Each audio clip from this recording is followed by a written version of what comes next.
बिस्मिल्लाहिर्रहमानिर्रहीम। आज हमने स्टार्ट करना जी मेजरिंग रिस्क। अब हमने बिजनेस के रिस्क को अकाउंट फॉर करना है। हम ये देखना है कि बिजनेस के अंदर रिस्क की क्या परसेंटेज है और बिजनेस के अंदर कितना रिस्क एग्जिस्ट करता है।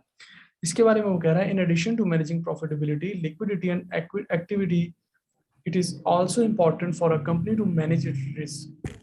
बिजनेस ने अपना प्रॉफिट मेंटेन करना होता है। डेफिनेटली बिजनेस प्रॉफिट मेंटेन करेगा क्योंकि हम बिजनेस इसी इंटेंशन के साथ स्टार्ट करते हैं कि हमारा मकसद ये होता है कि हमने मैक्सिमाइजेशन ऑफ वेल्थ अचीव करनी है। ऑफ शेयर हो अगर तो आपकी पर्सनल इन्वेस्टमेंट है तो उसको अपनी मैक्सिमाइज करना है, और अगर आपकी अपनी नहीं है किसी शेयर होल्डर की है तो आपकी कोशिश होगी कि आप उसे मैक्सिमाइज करें। लिक्विडिटी क्या होती है? लिक्विडिटी यही होती है कि बिजनेस के पास एनफ कैश मौजूद हो कि वो अपने रिसीवेबल्स आसानी से अपने रिसीवेबल से पैसे रिकवर कर सके, अपने पेएबल्स को पैसे पे कर सके, इन्वेंट्री के लिए पैसे दे सके, इन्वेंट्री के अंदर पैसे वो इन्वेस्ट कर सके। अगर कोई नॉन करंट एसेट्स खरीदने हैं तो उनके लिए भी वो इन्वेस्टमेंट कर सके, इतने पैसे उसके पास होने चाहिए। इन शॉर्ट उसकी लायबिलिटीज को मीट करने के लिए उसके पास पैसे होने चाहिए, इतने उसके पास करंट एसेट्स होने चाहिए। और एक्टिविटी क्या है कि बिजनेस जो काम कर रहा है उसको अच्छे से परफॉर्म कर रहा हो। Further on, how geared a business it can be calculated to assess financial risk। अब किसी बिजनेस का रिस्क असेस करने के लिए हमें ये देखना पड़ता है कि उस बिजनेस के अंदर गेयरिंग की क्या परसेंटेज है। Gearing indicates how well a business will be able to meet its long term debts. Gearing हमें ये बताता है कि बिजनेस की जो लॉन्ग टर्म डेट्स हैं उसे फुलफिल करने के लिए बिजनेस के पास कितनी लिक्विडिटी वगैरह या प्रॉफिटेबिलिटी मौजूद है। उसके लिए पहली जो ratio that is capital gearing, और इसका दूसरा नाम है लीवरेज रेशियो। ये हमने MA1 और MA2 के अंदर भी पढ़ी है, इसको दोबारा रिकॉल करते हैं। ये हमारे पास होता है that is non current liabilities divided by ordinary share capital. Secondly अगर आप इसको दूसरे सेंस में कहें तो आप ये कह सकते हैं नॉन करंट लायबिलिटीज यानी कि आपके debts divided by debt to equity. इसको कैलकुलेट करने के दो तरीकेकार हैं। एक आप इसको कह सकते हैं दैट इज, मैं आपको टाइप कर देता हूं, सिंपल एज दैट। अगर आप गियरिंग को कैलकुलेट करेंगे तो gearing is equals to, one formula is debt to equity, और दूसरा फॉर्मूला है इसका जी, that is equals to, gearing is equals to debt to equity plus non equity plus non current liabilities. All clear? या अगर आप इसको non current liabilities की जगह रिप्लेस करना चाहें तो debt to equity plus debt. Simple जो आपके कोर्स सिनेरियो के हिसाब से। This is gearing ratio. इसमें आप ये देखते हैं कि आपका जो डेट है वो आपके इक्विटी के कितने परसेंट के बराबर है, multiply by 100। Again this is also multiply by 100। All clear?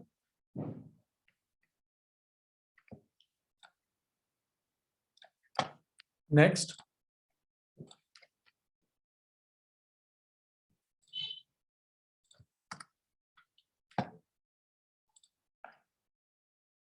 Interest cover. Interest cover के अंदर हम ये देखते हैं कि हमारा जो ऑपरेटिंग प्रॉफिट है क्या वो हमारी फाइनेंस कास्ट को कवर कर सकता है। That is in times.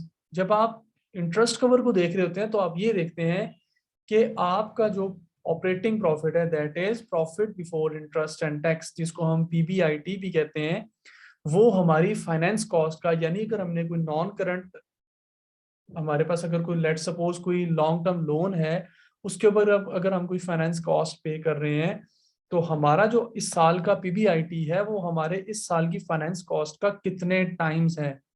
So interest cover ratio is equals to operating profit divided by finance cost अगर इसकी हम एग्जांपल लेके चलें तो एग्जांपल में हम लेट्स सपोज ये कहते हैं कि चलें जी, इसकी एक एग्जांपल ले लेते हैं। हम ये कहते हैं एक बिजनेस है, उसकी फाइनेंस कॉस्ट है लेट्स सपोज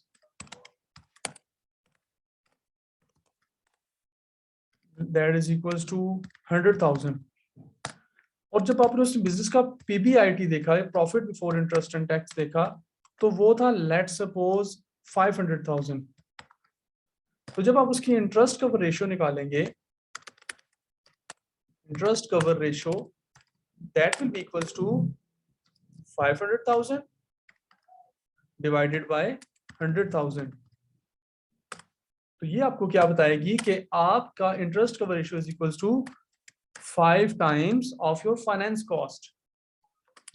सो इस तरह हम कैलकुलेट करते हैं इंटरेस्ट कवर रेशियो।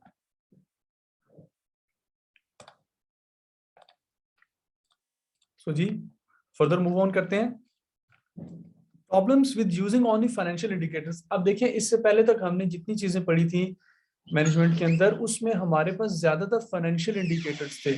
आपको याद होगा अगर हमने ROCE निकाला था, रिटर्न ऑन कैपिटल एम्प्लॉयड या रिटर्न ऑन सेल्स, या उसके अलावा जैसे अभी हम ये ऊपर इंटरेस्ट कवर निकाल के आए हैं, गेयरिंग निकाला है, ये सारी आपकी फाइनेंशियल रेशियोज हैं। यहाँ पे आप क्वांटिटेटिव बेसिस के ऊपर चीजों को एवेल्युएट कर रहे थे, तो डेफिनेटली इसके अंदर प्रॉब्लम्स तो आएंगे। अब वो प्रॉब्लम्स क्या हो सकते हैं, देखिए जी, all the ratios reviewed so far have concentrated on the financial performance of the business. Many of these ratios, for example, ROCE, gross profit margin, used to assess the performance of division or the manager. जब आप in financial ratios की basis के ऊपर evaluation कर रहे होते हैं, तो डेफिनेटली आप किसी डिवीजन की वैल्यूएशन कर रहे होते हैं या किसी मैनेजर की वैल्यूएशन कर रहे होते हैं। तो फाइनेंशियली आपके हिसाब से चीजें ठीक चल रही होती है। एक बिजनेस की सेल्स बढ़ रही हैं तो आप ये कहेंगे कि वो बिजनेस अच्छा परफॉर्म कर रहा है, लेकिन उसके साथ बहुत सारे ऐसे नॉन फाइनेंशियल इंडिकेटर्स भी होंगे जिनको आपको असेस करना पड़ेगा। अगर मैं आपको इसकी बड़ी सिंपल सी एग्जांपल दूं कि बिजनेस है, उसकी एक साल की लेट्स सपोज 10 लाख की सेल्स थी, उसने कहा हम अपनी सेल्स को बढ़ाते हैं, उसने सेल्स को 15 लाख तक बढ़ा दिया। अब देखते हुए आपको बड़ा अच्छा लग रहा होगा कि एक सेल्स जिसकी पिछले साल की, एक बिजनेस जिसकी पिछले साल की सेल्स 10 लाख थी, इस साल उसकी सेल्स 15 लाख की हैं, तो आप कहेंगे बिजनेस फाइनेंशियली अच्छा चल रहा है। लेकिन जब आप उसके कस्टमर प्रोस्पेक्ट के ऊपर गए, आपने ये देखा कि क्या कस्टमर सेटिस्फाइड हैं या नहीं, तो आपको ये बात पता चली कि इसके कस्टमर्स जो पिछले साल के कस्टमर्स थे, उस सर्वे के मुताबिक पिछले साल 80% कस्टमर सेटिस्फाइड थे, जबकि इस साल 60% कस्टमर सेटिस्फाइड है। तो मसला आ गया ना जब आपने नॉन फाइनेंशियल इंडिकेटर को देखा। तो ये चीजें आपकी प्रॉब्लम्स में आती हैं और फाइनेंशियल परफॉर्मेंस इंडिकेटर्स के।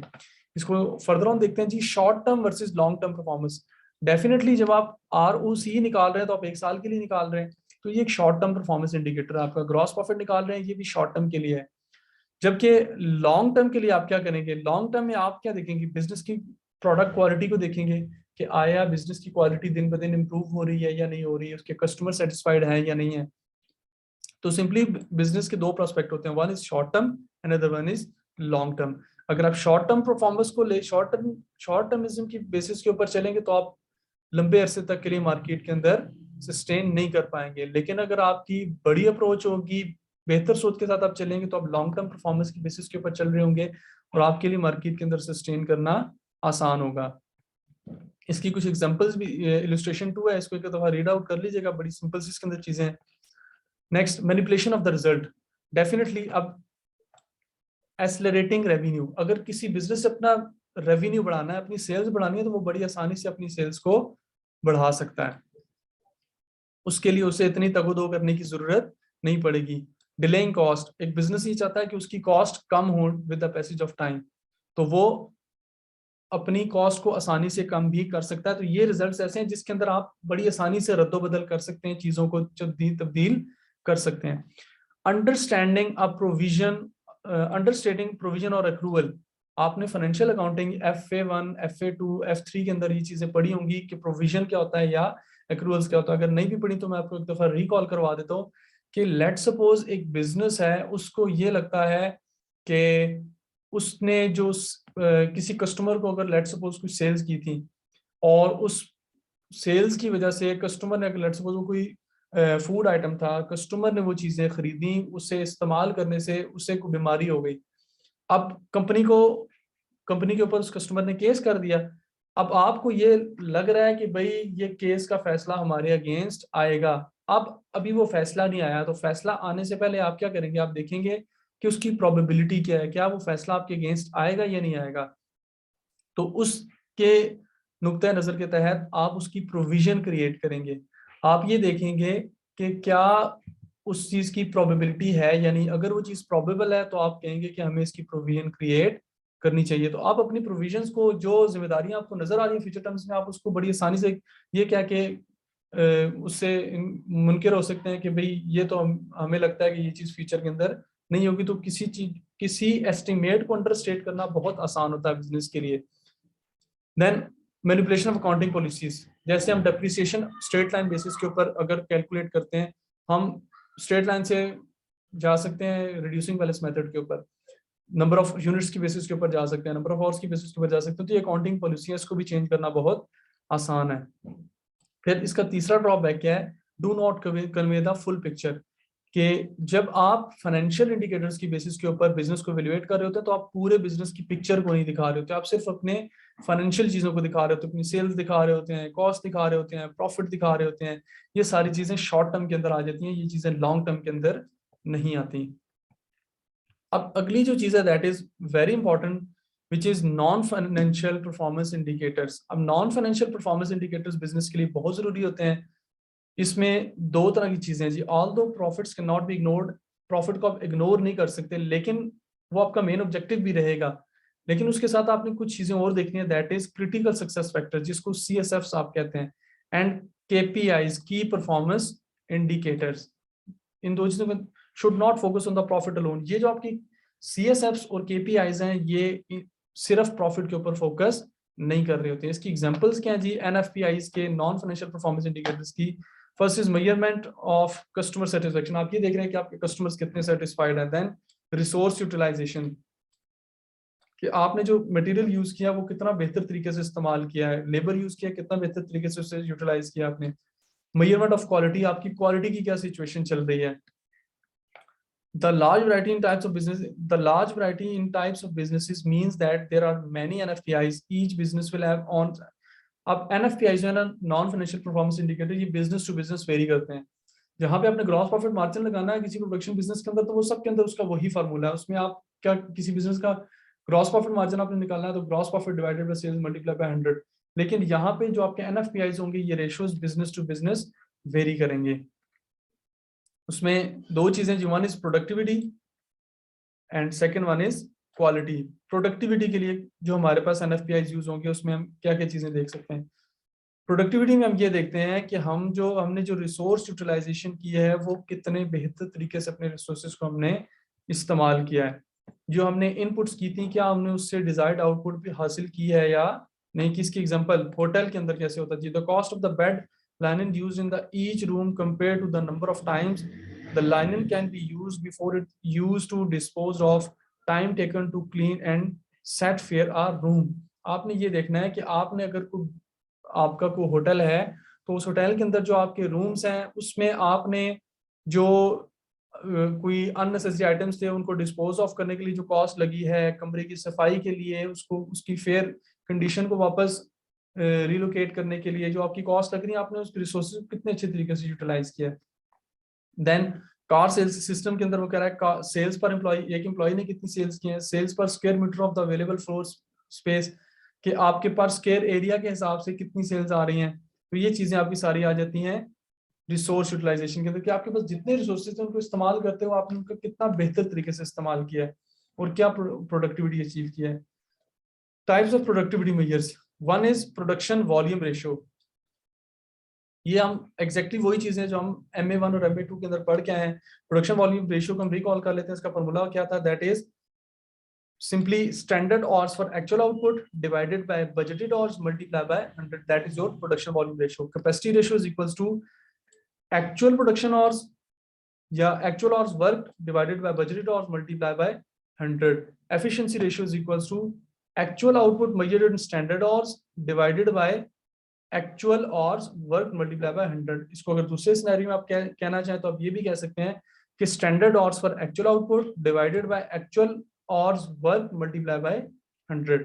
ये सिंपली इसकी अंडरस्टैंडिंग कर लीजिएगा, बिल्कुल सिंपली वही चीजें जो आपने MA2 और MA1 के अंदर पहले की हुई हैं, इसके अंदर कोई नई चीज नहीं है, इसलिए फर्दर हम इसके ऊपर टाइम अपना इन्वेस्ट करने की जरूरत नहीं है हमें। अच्छा जी, next examples of productivity measures. Public sector के अंदर क्या होगा जी? Productivity measures are not restricted to use in production industries, but can be adapted for use in both the service and public sector. अब आप क्या रहा है कि आप किसी सर्विस सेक्टर के अंदर भी प्रोडक्टिविटी मेजर्स को यूज कर सकते हो और पब्लिक सेक्टर के अंदर भी यूज कर सकते हो। पब्लिक सेक्टर के अंदर क्या कह रहा है? nurse in a fracture clinic should be able to complete the plastering of average of 45। अब एक नर्स है, उसका एवरेज टाइम है 45 मिनट्स का एक प्लास्टर को कंप्लीट करने का। उसने 55 आवर्स किए काम किया और कितने नंबर ऑफ प्लास्टर्स को कंप्लीट किया? 70 प्लास्टर्स को। तो जब आपने ये देखा कि उसका एक प्लास्टर का टाइम था 45 मिनट्स, तो उसे कितना टाइम लेना चाहिए था? तो 45 मिनट्स के हिसाब से जब आपने 45 को 70 से मल्टीप्लाई किया तो आपको ये पता चला कि ये आपके कितने घंटे पड़ते हैं। दैट इज इक्वल्स टू, इसको अगर आप कैलकुलेट कर लें एक दफा तो just a second, 45 multiplied by 70, that is equal to 3150 minutes divided by 60, that is equal to 52.5। तो जो उसने काम किया है वो कितने घंटों का काम किया? वो 52.5 यानी 52.5, 2.5 घंटों का एक्स्ट्रा उसने काम किया है। तो ऊपर यहाँ पे ये जो रेशियो सॉल्व करके आपका आंसर आएगा that is 52.5 divided by 50 multiply by 100, that is equal to 105%। इसका मतलब है कि उसकी प्रोडक्शन वॉल्यूम रेशियो ठीक है। एज इट इज आप कैपेसिटी रेशियो और एफिशिएंसी रेशियो भी निकाल सकते हैं। इसको एक दफा गो थ्रू कर लीजिएगा। देन क्वालिटी, क्वालिटी में आप क्या चीज देखेंगे जी? क्वालिटी में आप ये देखेंगे quality is an issue whether manufacturing products और product providing a service, poor quality products or service will lead to a loss of business and damage to the business's reputation। जाहिर सी बात है, जब बिजनेस की प्रोडक्ट की quality affect होगी तो definitely उसकी सेल्स भी अफेक्ट होंगी, उसके प्रॉफिट्स भी अफेक्ट होंगे और ऑन द होल पूरा बिजनेस अफेक्ट हो रहा होगा। तो आप क्या करेंगे? आपने कुछ टारगेट सेट करने हैं जिनको आपको मीट करना होगा, जिसमें वो कह रहा है example of NFPA that could be used to monitor quality from both an internal and external perspective include। आप इंटरनली भी चीज को क्वालिटी को मेंटेन कर सकते हैं और एक्सटर्नली भी। उसमें वो कह रहा है आप अपने वेस्टेज लेवल को देखें, रीवर्किंग को देखें, कितने इंटरनली कितने प्रोडक्ट्स के ऊपर रीवर्किंग हो रही है आपकी, कस्टमर कंप्लेंट्स कितनी है, स्पीड ऑफ डिलीवरी क्या है, accuracy, number of returns, repeat sales, new customers, ये सारे वो आपके पास फैक्टर्स हैं जो आपकी क्वालिटी की वैल्यूएशन आपको करके देंगे। क्या आपकी क्वालिटी बेहतर हो रही है या नहीं हो रही? जॉब सेटिस्फेक्शन, आप कस्टमर्स के लिए जॉब परफॉर्म कर रहे हैं, कस्टमर सेटिस्फाइड नहीं है, तो इसका मतलब है कि आपकी क्वालिटी ठीक नहीं होगी।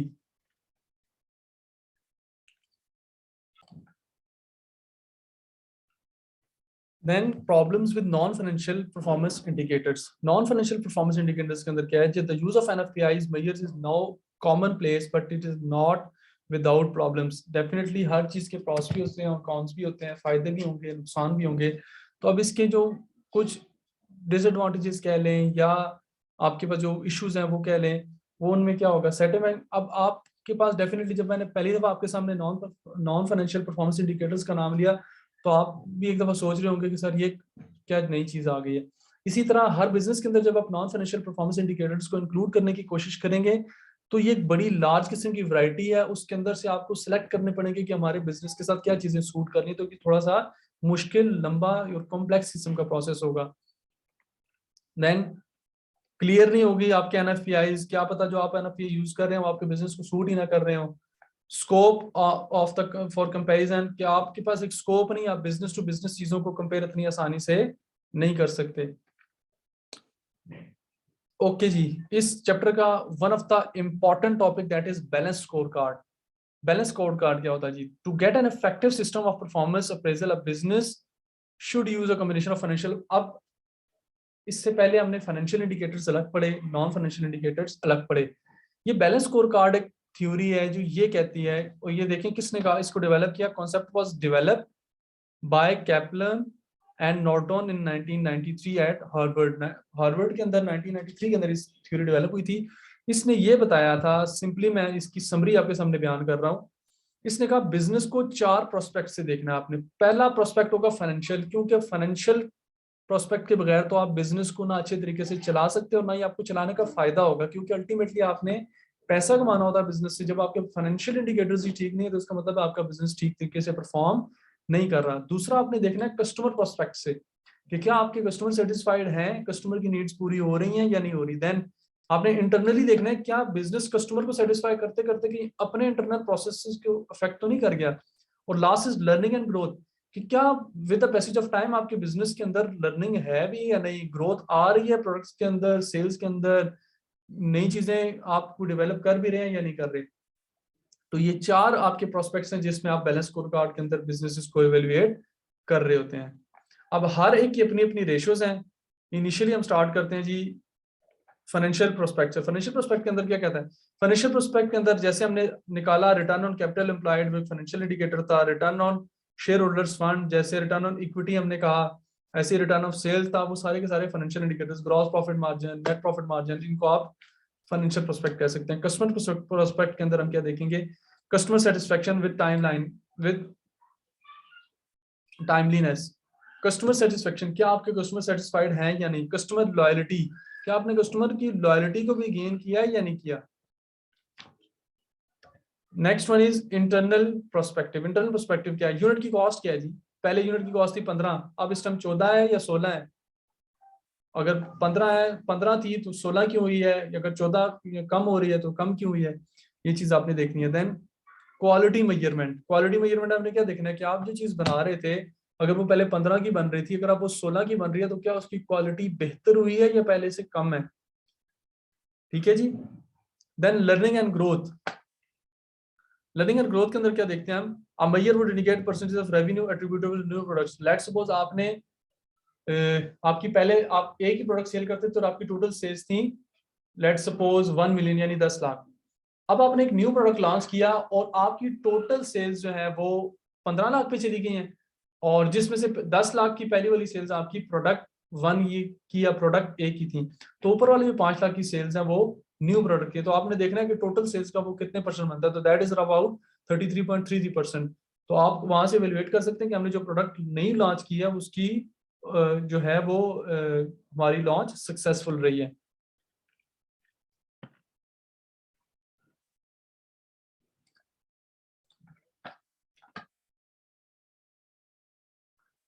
The next one is sir ये एडवांटेजेस एंड। जी जी, बुक भी भेज देना, मैं बुक भी भेज भेज देना ये वाली जो लेटेस्ट है। मैं भेज दूंगा। Then advantages and disadvantages of balance score card. Definitely अब ये भी 4 पर्सपेक्ट से बिजनेसेस को देख रहे हैं तो उसको कुछ एडवांटेजेस होंगे, कुछ डिसएडवांटेजेस। पहला इसका एडवांटेज क्या, 4 पर्सपेक्ट से आप देख रहे हैं बिजनेस को, फाइनेंशियल भी देख रहे हैं, कस्टमर पर्सपेक्ट से भी देख रहे हैं, इंटरनल से भी देख रहे हैं, लर्निंग एंड ग्रोथ से भी देख रहे हैं। Then less able to distort the performance measure. आप बिजनेस के अंदर परफॉर्मेंस के अंदर आपके लिए चीजों को मैनिपुलेट करना इतना आसान नहीं होगा। Harder to hide bad performance, वही बात है अगेन कि अगर कोई बुरी परफॉर्मेंस है किसी जगह के ऊपर तो आप एक प्रोस्पेक्ट से छुपाएंगे तो दूसरी प्रोस्पेक्ट से वो नजर आ जाएगा। अगर आपने रेवेन्यू बढ़ाया और कस्टमर सेटिस्फाइड नहीं है तो कस्टमर सेटिस्फेक्शन के अंदर वो चीज आपको वाजे नजर आ जाएगी। Long term rather than short term, ये लॉन्ग टर्म प्रोस्पेक्ट है क्योंकि आप एक नहीं 4 प्रोस्पेक्ट से बिजनेस को देख रहे हैं।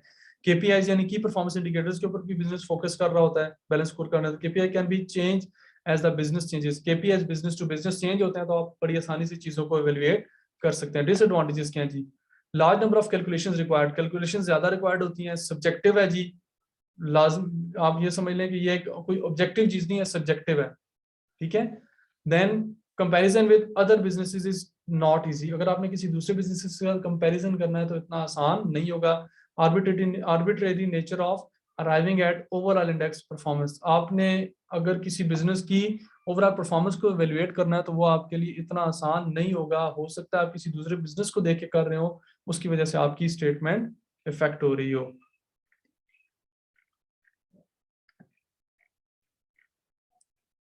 इसके लिए टेस्ट और अंडरस्टैंडिंग भी दी हुई है जी, इसको एक दफा आपने सॉल्व करना है।